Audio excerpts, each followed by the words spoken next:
Steve Deace, Michigan Podcast. You can join him right here on YouTube, or you can go to your favorite audio platform. Again, Steve Deace, Michigan Podcast. This has been an off-season for the ages, of course, Steve. Yeah. NIL, 12-team college football playoff proposal, now this expansion, transfer portal. We're going to get back to something that's a little bit more traditional for this time of year, predictions. And that's another thing you can catch on Patreon. Check out Steve's predictions on Patreon. He certainly provides a lot of bonus content, especially with Michigan football coming up this in the next 5 weeks. So I'm going to go conference by conference, just throw out a few things that stand out to me. So let's start with the ACC. And again, take your deep dive on Patreon. You can catch all of Steve's predictions. He's got conference and overall records for everyone, conference championship games, all conference teams, everything right there.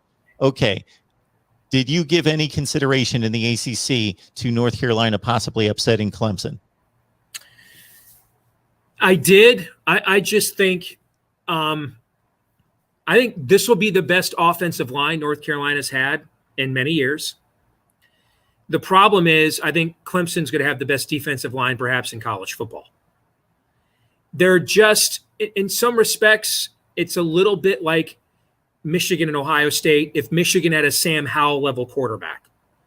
So I would give North Carolina, because they might have the number 1 overall pick in the draft at quarterback, I'd give them more of a puncher's chance against a Clemson and a one and done than Michigan has had with kind of pretty good or serviceable quarterbacks.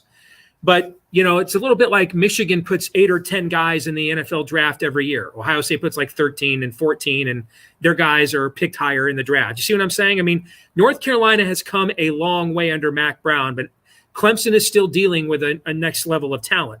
The one caveat to that is the backup quarterback position at Clemson. They don't have one right now. They got a walk-on and an emergency quarterback.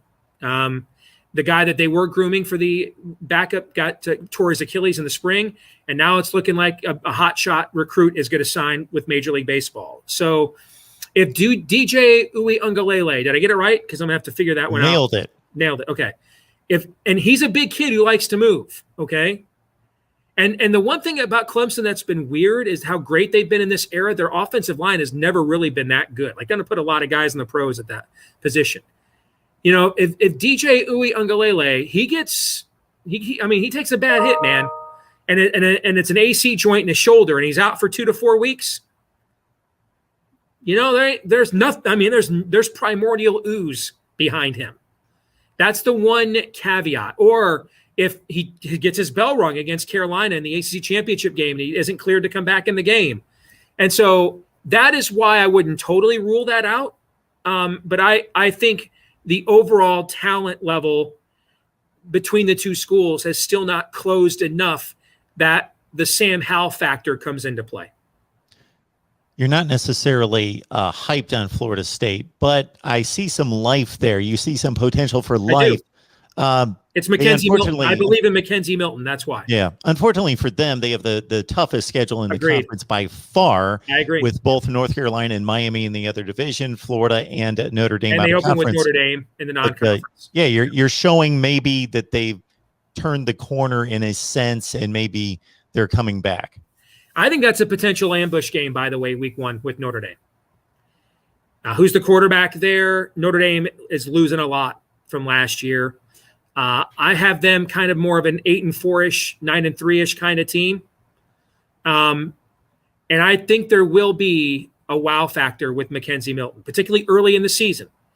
Now, can he put up with the wear and tear of a Power 5 conference over the course of a long haul? We shall see.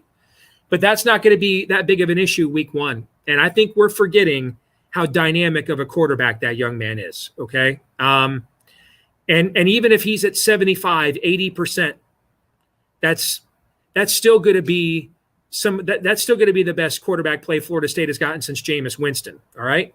So I think Mackenzie Milton is going to be more of a factor on this season than we think going in. Going to the Big 12, West Virginia stands out to me. You're not as high on them playing well in the Big 12 and being some kind of a factor than a lot of people are. I don't see a calling card there.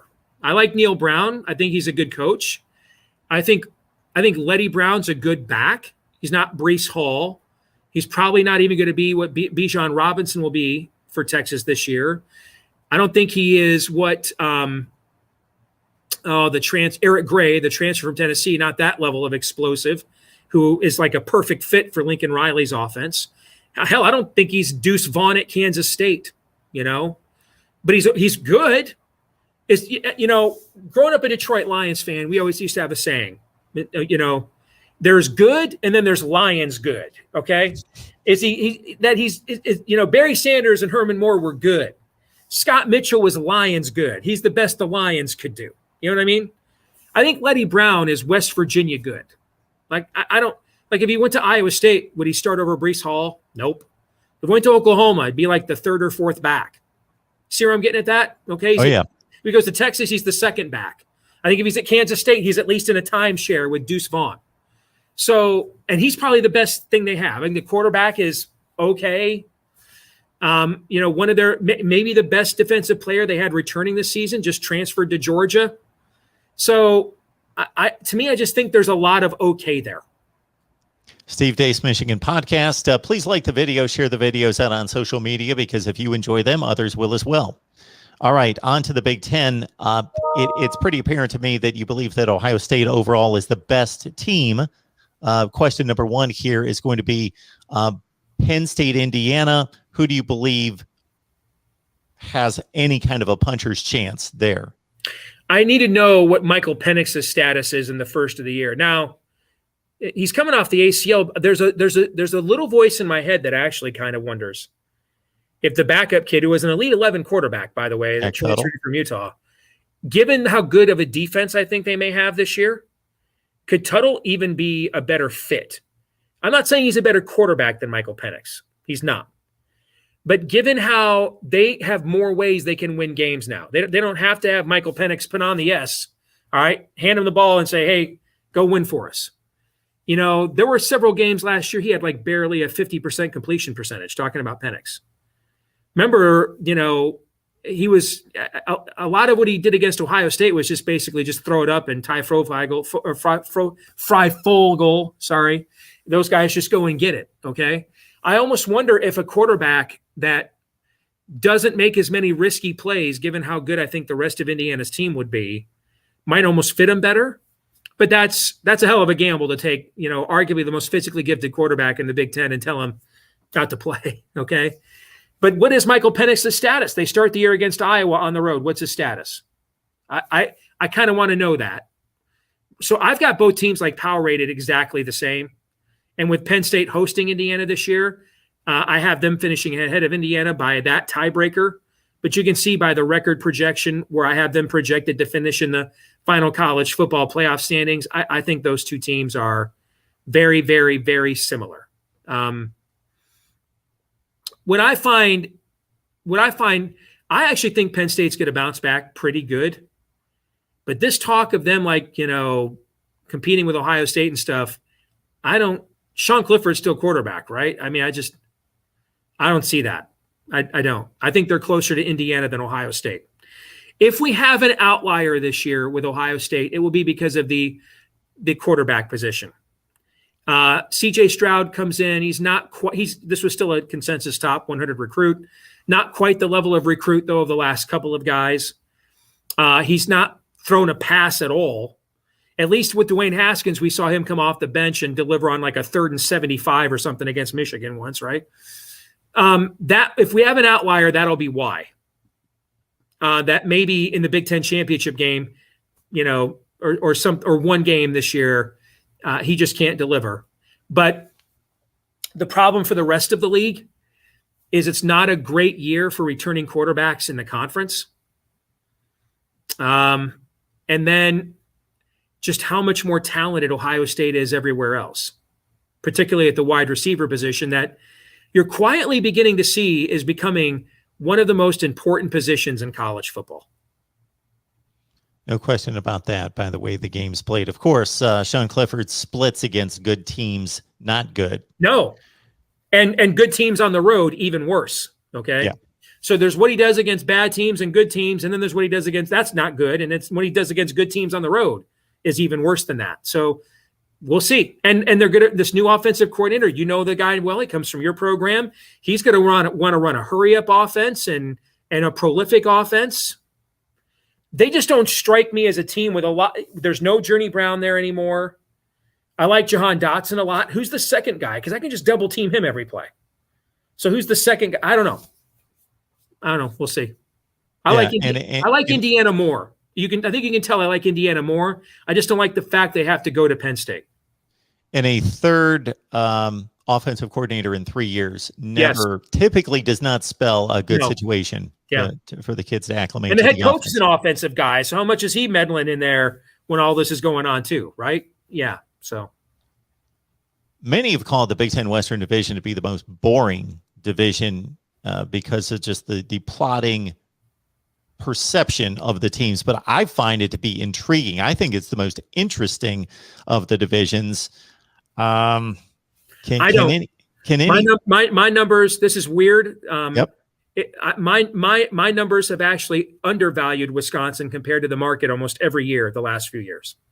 This year, I think they're overvaluing them. My numbers think that the gap between Wisconsin and the rest of the West is almost to the point this year of the gap between Ohio State and the rest of the East. My numbers expect Graham Mertz to take a massive step forward, for Jalen Berger to be kind of the answer for them at tailback, and for defensively for them just to be an absolute menace again. My numbers love Wisconsin. I'm not giving anything away. I want people to go over to Patreon, check out the full rundown of the predictions and everything. But the one thing I will somewhat give away here, well, I guess I am. It's for free, so feel free to give it away. It's totally so the Wisconsin prediction over Ohio State in the Big Ten championship game, is that something that you've really honed in on, or is it's going to be about time? Ohio State's going to lose to somebody in the Big Ten at some point. It's going to happen. The reason I did that this year is twofold. One, I think we're situationally, historically, we had these issues with the BCS almost every year where someone would lose in a conference championship game and everything had to be reshuffled, right? Or that last weekend when USC lost to UCLA in 2006, remember, okay? We haven't had really I guess we can count Oregon beating Utah a couple of years ago in the Pac-12 championship game. It looked like Utah was a win and they're in. But that really wasn't a massive upset. I mean, Oregon was only, like a couple point underdog in that game. We have not, in the playoff era, we've really lacked those kind of Kansas State over Oklahoma kind of upsets. I think we're way overdue for that. And secondly, I think the top teams this year, Alabama, Clemson, Ohio State, all breaking in new quarterbacks. All right. And so I look at those two things. And I just think we're overdue for one of these or a couple of these kinds of upsets. And I look at Ohio State and Wisconsin and how much my numbers love Wisconsin. And I think, I'll take my shot that I think this could be the year. Pac-12. Let's see.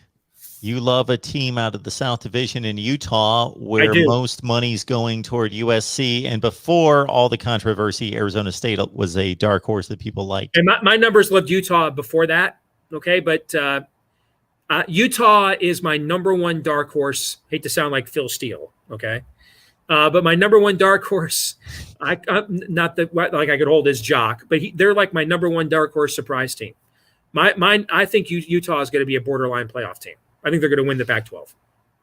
I think the addition of Charlie Brewer is the quietest and most impactful incoming transfer this year. This reminds me, and I live in Iowa, so I see a lot of Big 12 football. Who knows how much longer I'll get to say that, okay? But this reminds me a lot of Matt Rule's Baylor team from a couple of years ago. Loaded defensively, compared to easily the best defense in the league, loaded with seniors. So is this Utah defense. And then a guy that just kind of knows his role and he's comfortable with it, and he knows his job's to make 2 or 3 throws a game. And then the rest of the game, don't F it up, man, and you're that much better than everybody else at the line of scrimmage. And I think when you combine offensive and defensive lines, Utah is the best team in the league. And now you're going to give me a guy that is just a real accomplished quarterback and kind of knows his role. I think that's a great fit for the Utes. I like Utah a lot. Let's move on to the SEC, where I see Oklahoma and Texas are battling it out in the Western. No, I guess that's for 22 or beyond.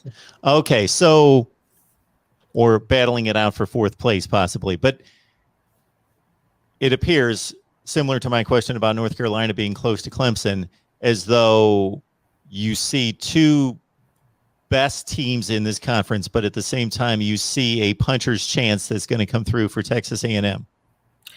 I do. A&M, to me, I think has the best defense returning in the SEC, according to my numbers, particularly in the front seven, a phenomenal front seven. That could be the best front seven in college football this year. Offensive line, they only returned one starter. He just happens to be like a consensus preseason All-American. And Jimbo Fisher was telling people last December at the bowl game that they'll be more talented on the offensive line this year, despite the lack of experience. So I think I know this sounds weird. I trust, if you look at Jimbo Fisher's track record, I actually trust him more with an inexperienced quarterback, getting that guy prepared and ready to go and in a position to succeed, particularly when he's got a defense, than I almost do when he's got like a really experienced quarterback that he won't try to rein him in like almost too much. Does that make sense? I think his track record shows he does well in that scenario. I love their defense. But my numbers still have Alabama and Georgia clearly the two best teams and basically tied. They're neck and neck. So the scenario that I forecast, I think Georgia's going to run the table. I think they'll beat Clemson week 1. I think JT Daniels is poised for a Heisman Trophy kind of year. But then, you know, if Alabama drops a game early, like at A&M, then Nick Saban has his dream scenario. You know him, and he contrives ways to find chips on shoulders, okay? And the idea that they would go in as an underdog in the SEC championship game to Georgia, ranked number 1 and undefeated, that Nick Saban, if you told him right now, man, in his heart of hearts, he could have that scenario for the end of the year, he'd take that right now. That's his dream. He loves that stuff, all right? So that's why I have Alabama still in the end winning the SEC, but I have them both making the playoff. So your standings lead me to this question that's a very generic question, but it's the best question out there, I think, that leads to an intriguing answer, I think, and that's what team has the best chance of winning? If anybody that has never made a playoff is going to make it this year, who would that be?